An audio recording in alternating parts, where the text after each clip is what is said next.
პირდაპირ ეთერში ეს დღის ამბებია და უნდა გითხრათ, რომ მიხეილ სააკაშვილის განცხადება და წერილი წაიკითხეს ცოტა ხნის წინ მისმა ადვოკატებმა და ჩვენ შეგვიძლია ეს კომენტარები მოვისმინოთ პირდაპირ ეთერში. მარგველაშვილთან შეხვედრის შემდეგ გაკეთებული გზავნილია ეს. შეგვიძლია ვნახოთ. პირველ რიგში მსურს ძალიან დიდი მადლობა გადაუხადო საქართველოს მეოთხე პრეზიდენტს ბატონ გიორგი მარგველაშვილს. ჩემთვის ძალიან საინტერესო შინაარსიანი და ვრცელი შეხვედრა მქონდა მასთან. მიუხედავად წარსულში სერიოზული პოლიტიკური განსხვავებებისა, არ შემიძლია არ აღვნიშნო, რომ პრეზიდენტი მარგველაშვილი იმსახურებს პატივისცემას და მინდა გამოვყო რამდენიმე ფაქტორი თურის გამო. ჩემთვის განსაკუთრებით ფასეულია, რომ მან ბევრისგან განსხვავებით არ გამოიყენა საკუთარი თანამდებობა პირადი გამდიდრებისთვის და პრეზიდენტობის შემდეგ ჩვეულებრივი ადამიანის ცხოვრებით ცხოვრობს და დავრწმუნდი, რომ გულთან ძალიან ახლოს მიაქვს ხალხის გაჭირვებული ყოფა. ჩემში ეჭვს არ იწვევს მისი პატრიოტიზმი და პროდასავლური ორიენტაცია. ასევე ვაფასებ მის ინიციატივებს მოქმედი და ყოფილი პრეზიდენტების დიალოგზე, პოლიტიკური მართლმსაჯულების შეწყვეტაზე. აბსოლუტურად ზუსტად და თამამად გამოთქვამს ის იმ რეალობას, რომ მე ვარ ნამდვილად პუტინის პირადი პატიმარი. არ შეიძლება არ დავაფასოთ, რომ ამ ძნელბედობის ჟამს მან თავის თავზე აიღო მაკონსოლიდირებელი როლი. ეს ეხა ყველაზე მეტად სჭირდება საქართველოს და ამ მხრივ ორივემ სალობე ზურაბიშვილმა და გიორგი მარგველაშვილმა შეიძლება შეასრულონ ნამდვილად ისტორიული მისია. ამიტომ ხარს ვუჭერ პრეზიდენტ ზურაბიშვილის ინიციატივას, თუნდაც იმ პირობებში, როცა როგორც ნიკა მელიამ დღეს თქვა, შანსი მინიმალურიც რომ იყოს. კიდევ ერთხელ ვადასტურებ ჩემს მზადყოფნას და ეს გიორგისთან განვიხილეთ სამი პრეზიდენტის შეხვედრაზე ჩემი მხრიდან ყოველგვარი პირადი თხოვნების განსაკუთრებით შეწყალების თაობაზე გარეშე. ასევე მე და გიორგი ორივე ვიზიარებ ჩეშფოთებას მოშიმშილეების მდგომარეობაზე და მე ვაფასებ მის ინიციატივას მოინახულოს ისინი და საკუთარი ხედვა და ჩვენი საერთო შეშფოთება გააცნოს. ეს იყო ის განცხადება, რომელიც გითხარით, რომ ეკუთვნის სააკაშვილს, მისმა ადვოკატმა წაიკითხა. ახლა ჩაგვერთვება აკაკი მინაშვილი, ერთიანი ნაციონალური მოძრაობის პოლიტსაბჭოს წევრი. მოგესალმებით, ბატონო აკაკი, მადლობა, რომ მონაწილეობთ გადაცემაში. მოდი ჯერ მოშიმშილეების ჯანმრთელობის მდგომარეობაზე მითხარით და შემდეგ უკვე ვილაპარაკოთ იმ თემებზე, რომელიც არის დღეს მნიშვნელოვანი და აქტუალური. მოგესალმებით, მივესალმებით თქვენს მაყურებელს. რაც შეეხება მოშიმშილეების ჯანმრთელობას, რაც უფრო დღეები ემატება, ბუნებრივია, არიან ადამიანები, ვისაც უფრო და უფრო უჭირს, აი ეხლაც რამდენიმე წუთის წინ ერთი ადამიანი სასწრაფომ გაიყვანა, ვინაიდან მას რთული ჯანმრთელობის მდგომარეობა ჰქონდა. საბოლოო ჯამში მაინც აქ ძალიან ბევრი ადამიანია, რომლებიც აი თავისი იმ მიზნის, იმ იდეის გამო, რაც ნიშნავს კარგი უკეთესი საქართველო, რაც ნიშნავს იმას, რომ ქვეყნის ცვლილება უნდა მოხდეს, შიმშილობს და გამოხატავს თავის პროტესტს აი უკიდურესი ფორმით. თავად ეს ფაქტიც ადასტურებს, რომ ამდენი ასეულობით ადამიანები მზადყოფნას გამოთქვას, რომ ასეთი ნაბიჯი გადადგეს ქვეყანაში, რთული ვითარებაა და მძიმე კრიზისი არსებობს. სინათლე ბჟუტავს სალომეს ინიციატივაში, ეს არის ნიკა მელიას პოზიცია სალომე ზურაბიშვილთან მიმდინარე მოლაპარაკებებზე. ნაციონალური მოძრაობას ხომ არ გადაუხედავს თავისი სტრატეგიისთვის, თავისი გადასადგმელი ნაბიჯებისთვის, რომ რაღაცა აი ამ თუნდაც აი პოლარიზაციას რომ თავი დააღწიოს ქვეყანამ და რაღაცა წინ წავიდეს უკვე პროცესი. მოდი მე გეტყვით, რომ დიახ, ჩვენ კი ძალიან პოზიტიურად ვაფასებთ ქალბატონი ზურაბიშვილის ინიციატივას, აი სამოქალაქო შეთანხმებასთან დაკავშირებით ძირეულ საკითხებზე, მათ შორის მის განცხადებებს და მის ადეკვატურ შეფასებას დღევანდელ ვითარებასთან დაკავშირებით, რაც მან პირველ ბრიფინგზე გააკეთა. ხო, თუმცა ვაკვირდებით მომავალს, როგორ განვითარდება ეს პროცესი, როგორ იქნება შემდეგი ნაბიჯები და მთავარი წინაღობა, რაც დღეს არის სინამდვილეში ამასთან დაკავშირებით, არის ხელისუფლების დამოკიდებულება. დღეს ვნახეთ ჩვენ კობახიძის განცხადებას და მისი მთავარი პოსტულატი ამ განცხადებაში იყო ის, რომ ნაციონალური მოძრაობა უნდა დასუსტდეს. წარმოიდგინეთ ახლა იდეა ამ შეთანხმების რა არის, რომ რაღაც თამაშის წესებზე შევთანხმდეთ, პოლიტიკური დევნა არ იყოს, სამართლიანი სასამართლო, სამართლიანი არჩევნები და ისეთი წესები შეიქმნას, რომელიც გამორიცხავს პარტიების ერთმანეთის ოპონენტი პარტიებს ერთმანეთის განადგურების სურვილს. არასდროს არ გიფიქრიათ და არასდროს არ დაგიშვიათ ის, რომ უბრალოდ სალაპარაკო რომ არ გქონდეს ქართულ ოცნებას, პოლიტიკურ ტაიმაუტზე თუ უფიქრია, მიუხედავად იმისა, რომ თქვენი არჩევანია, თქვენი ნება მონაწილეობა მიიღოთ, მაგრამ გამომდინარე იქედან, რომ უბრალოდ მძევლად ყავს აყვანილი დანარჩენი ყველა ადამიანი ქართულ ოცნებას. აი აქვს თუ არა ბერკეტი ნაციონალურ მოძრაობას, რომ არ იყოს მუდმივად აი ობიექტი, კრიტიკის ობიექტი და რაღაც ჯიჯგმის ობიექტი ქართული ოცნებისგან. რამე ფორმა რომ მოიძებნოს, ამაზე თუ გიფიქრიათ. კითხვა არის ის რომ სალაპარაკო რომ ხო აი რამე ფორმა დიახ პოლიტიკური ტაიმაუტი ვერ გავიგე, ჯერ დავასრულებ პირველ კითხვაზე პასუხს, ანუ როცა ლაპარაკია ამ დემოკრატიულ ფუნდამენტურ საკითხების შეთანხმებას, ნიშნავს რომ პარტიებმა არ უნდა გაანადგურონ ერთმანეთს, არამედ უნდა კონდეთ დისკუსია და მწვავე კამათი იყო სამართლიანი თამაშის წესების პარაგრაფში. კობახიძის განცხადება პირდაპირ ადასტურებს იმას, რომ წინა პირობა აქვს, რომ ნაციონალურ მოძრაობა უნდა გაუქმდეს. ამას 9 წელია ცნობილი ვერ მოახერხეს, მაგრამ თქვენ კითხვასაც შეეხება, საერთოდ გაუგებარია ტაიმაუტი რას ნიშნავს, იმიტომ რომ ამას არც თქვენ წყვეთ, არც მე ვწყვეთ, არც ქართული ოცნება წყვეთს. პოლიტიკაში პარტია მონაწილეობს იმის მიხედვით რა ხარდაჭერა აქვს მას საზოგადოებისაგან. ხო ეხლა თქვენ რომ ლაპარაკობთ პოლიტიკურ ტაიმაუტზე და საჯიჯი ნაციონალური მოძრაობა არ იყოს. ეხლა დააკვირდით ვითარებას რა ხდება ქვეყანაში, ხო? დღეს თქვენ ნახეთ სამი ინიციატივა არის გაჟღერებული, რომელიც პირდაპირ ძირს უთხრის დემოკრატიულ პრინციპებს ქვეყანაში და მართლა ბელორუსი და ჩრდილოეთ კორეა ხვდებით. ჟურნალისტებს არ ექნებათ ინფორმაციის საიდუმლო უბრალოდ ხაროების დაფარვის უფლება, ეს გესმით რას ნიშნავს, დამატებით ახსნას არ გავაკეთებ, მოსამართლეს არ ექნება თავის პოზიციის გამოხატვის უფლება და ნებისმიერ პოზიციაში შეიძლება ჩაეთვალოთ აი დარღვევა და დასაჯონ ის მოსამართლე, რომელსაც სამართლიანი გადაწყვეტილება აქვს და მესამე, რადგან ეხა არის სახელმწიფო ინსპექტორის სამსახურის გაუქმება. ხო წარმოუდგენელი რაღაცა ხდება. პირდაპირ სადამსჯელო ოპერაცია, იმიტომ რომ სახელმწიფო ინსპექტორის სამსახურმა ძალიან მალე უნდა გამოიტანოს გადაწყვეტილება მიხეილ სააკაშვილის წამებაზე და არა ადამიანურ მოხმარებაზე. ამის გარდა თურმე ძალიან ბევრი რამე ყოფილა, რაც ქართულ ოცნებას აღიზიანებს. პროკურატურაში ყოფილა გაგზავნილი რეკომენდაციები სამართლის აღძვრაზე. სამართლის დამცავების მიმართ არც ერთი არ აღძრეს. რამოდენიმე კანონპროექტი აქვს შეტანილი ქალბატონ თოლორაიას, არც ერთი ეს კანონპროექტი არ განიხილეს და ხა დაჩქარებული წესით იხილავენ გაუქმებას, ხო? და მათ შორის ანგარიში. ანუ თქვენ რას ამბობთ, რომ ესე იგი ტაიმაუტზე გავიდეს ნაციონალური მოძრაობა და ეს არის მთავარი პრობლემა. მარტივად აგიცნი. აი მე ვუყურებ ამ პროცესს როგორც რიგითი მოქალაქე. ვუყურებ ტელევიზორში რომ ორი განსაკუთრებით ორი პოლიტიკური ძალა ერთმანეთს ბევრი ოპოზიციიდან ხელისუფლებას აკრიტიკებენ, ხელისუფლება პირდაპირ მარტო ნაციონალურ მოძრაობაზეა გადასული და ჩემი სოციალური მდგომარეობა, ჩემი არასწორად აფასებთ ვითარებთ. როგორ ვაფასებ არასწორად? იცით რატო? აი ნახეთ 11 იანვარს დავასრულებ. 11 იანვარს არის სასამართლო პროცესი, დავასრულებ თუ შეიძლება. 11 იანვარს არის სასამართლო პროცესი. სადაც წარდგებიან ნაციონალური მოძრაობის წარმომადგენლები კი არა, ლელოს ლიდერები, რომელთაც ემუქრებათ ძალიან მაღალი სასჯელი თავისუფლების აღკვეთასთან დაკავშირებით.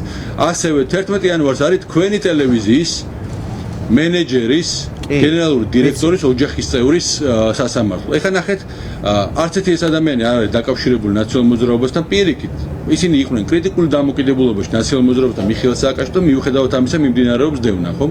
ანუ სინამდვილეში რაშვაშია სახელმწიფო ინსპექტორი ნაციონალურ მოძრაობასთან, სახალხო დამცველი რაშვაშია ყოველთვის ნინო ლომჯარია, იყო კრიტიკული, როცა ჩვენ ვიყავით ხელისუფლებაში, ხო, მაშინ ეს არასამთავრობო ორგანიზაცია კრიტიკული იყო ჩვენს მიმართ და ნინო ლომჯარიაზე პირდაპირ მუქარა არის.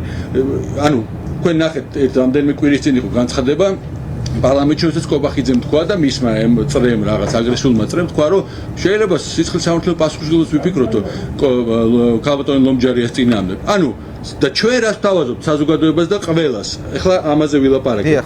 ჩვენ არ ვიძახით რომ ნაციონალურ მოძრაობამ უნდა მოხდეს ძალაუფლებაში, რაღაცა უნდა გაძლიერდეს, რაღაც პრივილეგიები უნდა ნაციონალურ მოძრაობას. არა, ჩვენ ვიძახით რამდენიმე საკითხს და მე მინდა თქვენთან რიტორიკული კითხვებიც დაგიშვათ. ახლა ესე დამოუშვით, არ არის პრობლემა. ნახეთ, პოლიტიკური დევნა უნდა იყოს ქვეყანა, არა დავასრულებ. პოლიტიკური დევნა უნდა იყოს ქვეყანაში? არ უნდა იყოს. ოცხადია, ამას დამიშვა. და ქვეყანაში ხო არ არის დამოუკიდებელი სასამართლო? ყველა აღიარებს ამას, რომ არა, უნდა იყოს ხო სასამართლო? ქვეყანაში არ უნდა იყოს სამართლიანი არჩევნები? კი ბატონო, აუცილებლად უნდა იყოს, კი.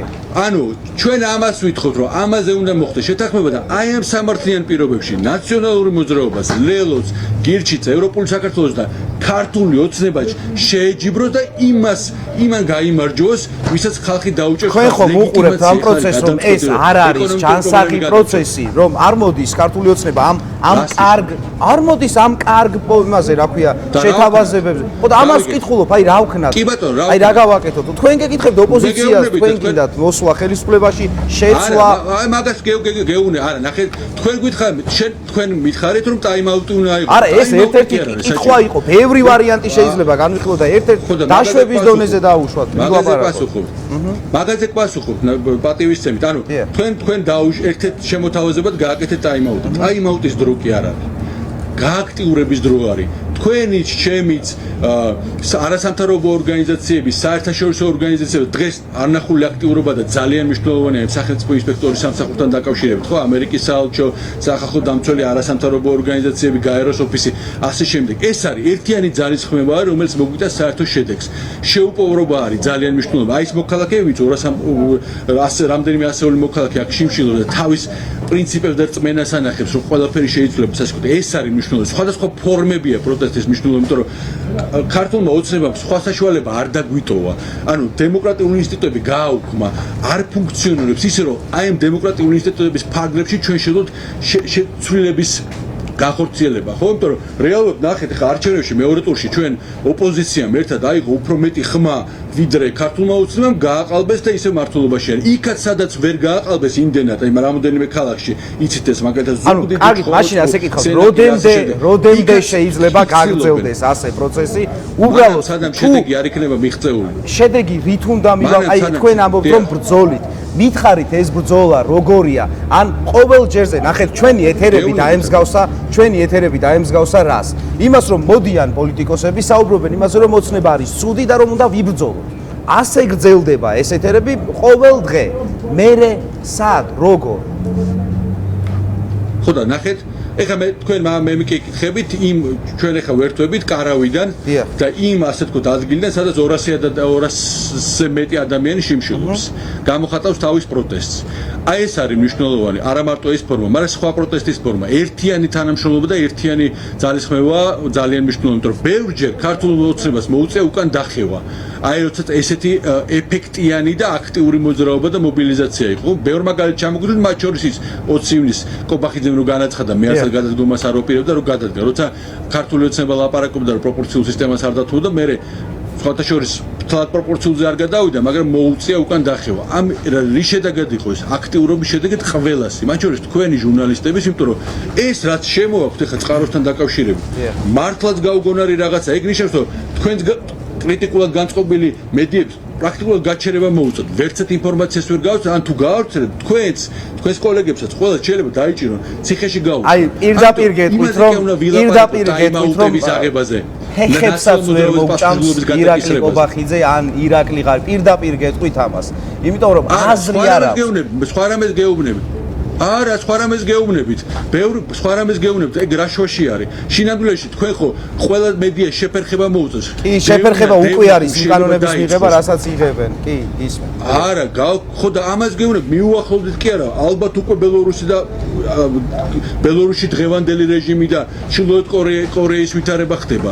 აქ და ამიტომ გეუბნებით, ტაიმაუტის დრო კი არ არის, პირიქით გააქტიურების დროა. ტაიმაუტი დასრულდა, დამთავრდა ტაიმაუტი. ნაციონალურ მოძრაობას აქ ძალიან ჩემი აზრით და ალბათ საგეზრის მქონე ადამიანის ყველაზე სწორი პოზიცია. უნდა გქონდეს სამართლიანი პოლიტიკური კალაპოტი იმისათვის, რომ ადამიანებს შეეძლოთ აირჩიონ ხელისუფლება და დიდი ალბათობით დღევანდელი განწყობებიდან გამომდინარე ეს იქნება კოალიციური ხელისუფლება. დიახ, დღეს ამ ეტაპზე ქვეყანა ჭირდება კოალიციური ხელისუფლება, რომ გაატაროს ის ფუნდამენტური რეფორმები, რომელიც მნიშვნელოვანი იქნება ადამიანის ხლების დასაცავად. მათ შორის სამართლიანი სასამართლო და სამართლიანობის გაცდა მნიშვნელოვანია როგორც ადამიანურად, ასევე ეკონომიკის კუთხითაც. თუ სასამართლო არ გვიქნება დამოუკიდებელი ინვესტიციები, რაც არის მთავარი, რომ მაგალითად ლარი დასტაბილურდეს, არ შემოვა. ამიტომ ამაზე უნდა ვიზრუნოთ და ჩვენ ამას ვლაპარაკობთ და ქართული ოცნება რას ლაპარაკობს? უნდა განადგურდეს TV პირველი, უნდა განადგურდეს TV მთავარი, უნდა განადგურდეს ფორმულა, უნდა განადგურდეს ნაციონალური მოძრაობა და ყველაფერს ჩვენზე გადმოკისრება ცდილობენ და უკვე მარტო ჩვენზეც არა, სახალხო დამცველზე, სახალხო ინსპექტორზე და ასე შემდეგ. ამიტომ ერთიანობა არის აქ მნიშვნელოვანი იმისათვის, რომ ეს კრიზისი უნდა დავძლიოთ. რადგან გადავაცილეთ უკვე რეკლამას, კი მეუბნებიან რომ უნდა გამოვაცხადო რეკლამა, მაგრამ ერთსაც გითხავთ რა, ოპოზიციური სპექტრის ნაწილს არ მოსწონს ის, რომ ნაციონალური მოძრაობა წითელ ხაზად ასახელებს მიხეილ სააკაშვილის არ გათავისუფლების თემას. თუ არ გათავისუფლდება, შერიგება, შეთანხმება, დაალაგება ვერ გამოვალ. აი ამ ნაწილზე რა შეგიძლიათ რომ უთხრათ ოპოზიციას, ან კოორდინირებული რომ იყოს თქვენი ნაბიჯები სრულიად სპექტრის ოპოზიციას? არ ვიცი მე რომელ ოპოზიციაზე ლაპარაკობ. მოდი კიდე ერთ რიტორიკულ კითხვას დაგისვამ. ქვეყანაში სამართლის სასამართლო არსებობს? არა და ამაზე არა, ხო? ბევრჯერ ვთქვით რომ არა. შეიძლება რაიმე გადაწყვეტილება მით უმეტეს მესამე პრეზიდენტის წინააღმდეგ, რომელიც გესმით, ხო რამდენად პოლიტიკური საქმე არის. თვითონ ღარიბაშვილმა თქვა, რომ რომ გაჩერებულიყო მიხეილ სააკაშვილი და პოლიტიკურად არეაქტიურ არაფერი არ მოხდებოდა, ან კიდე თუ იგი აქტიურობს, კიდე მეტი სასჯელი დაეკისრებაო, ხო იყო ესე? ანუ სანდოობა ამ გადაწყვეტილების მიმართ არ არსებობს. ეს პოლიტიკური გადაწყვეტილება და ნახეთ ხე ჩვენ ამიტომ პოლიტიკური დევნა არ უნდა იყოს და ჩვენ რას ვამბობთ ნაციონალურ მოძრაობა და მიხეილ სააკაშვილი პირველ რიგში, რომელიც პასუხისმგებლობით უდგება ყველაფერს და თავის თავზე არ ფიქრობს. მიხეილ სააკაშვილი და ჩვენც ვაცხადებთ, რომ მიხეილ სააკაშვილის განთავისუფლება ეს ერთი საკითხის მოგვარება კი არ არის მნიშვნელოვანი. პოლიტიკური დევნა უნდა დასრულდეს. აი ბიჭები რო დააკავეს აჭარიდან 7 ადამიანი და იქ 4 ადამიანი უახლოეს ნათესავები ბიძაშვილი და ძმები რო არიან ერთი ოჯახიდან რო აიყვანეს ყოველგვარი მიზეზის გარეშე და დღეს რო გაანთავისუფლეს ის სამართალდამცავი პოლიციელი 2 წლის წინ რომ მოკლა ქალბატონი რო ისროლა იარაღი ნასვამი რო იყო გახსოვთ და 8 წელი შეუფარდა და დღეს გაანთავისუფლეს 15 თვე გაატარა მარტო ყველობისათვის აი ეს უნდა დასრულდეს ყველა გაანთავისუფლდეს მადლობა სამწუხაროდ რო აღარ გვაქვს მედიების წინააღმდეგ საქმე უნდა შეჩერდეს ეს არის მოთხოვნა პოლიტიკური მართლმსაჯულების დასრულება ეს მნიშვნელოვანია იმიტომ რომ ნორმალიზება მოხდეს პროცესის მადლობა პირდაპირ ჩართვისთვის და პაუზა და ტაიმაუტი იმათ ნუ გაიგებთ რომ ეს არის ვინმეს გაქრობა ან ვინმეს წასვლა პირიქით უბრალოდ ადამიანები რასაც ვუყურებ ჩემს ირგვლივ ამ პროცესით რაც ხდება ახლა უბრალოდ ზარალდებიან ყველა იმ გადაწყვეტილებით რასაც ოცნება აკეთებს და იმ ვერ გადადგმული ნაბიჯებით თუნდაც რაც შეიძლება ოპოზიციამ გააკეთოს მადლობა მრავალფეროვნებას უჭერ პირიქით ხარს რაც გულისხმობთ მაგრამ ყველას აქვს საშუალება თავისი ფორმით გამოხატოს პროტესტი ან სხვა პოლიტიკური საქმიანობა განახორციელოს ამ ხელისუფლების შესაძლებლობა და ჩვენ ყველაფერში მათ ხარს დაუჭერთ ისე როგორც ბოლო პერიოდში ჩვენი ხედვა არის რომ ერთიანად ოპოზიციამ ერთიანად უნდა იმოქმედოს მიუხედავად განსხვავებული პოზიციების მადლობა აკაკი მინაშვილი იყო ერთიანი ნაციონალური მოძრაობის პოლიტსაბჭოს წევრი ჩვენი სტუმარი რეკლამაზე გავდივართ რეკლამის შემდეგ დავბრუნდებით პირდაპირ ეთერში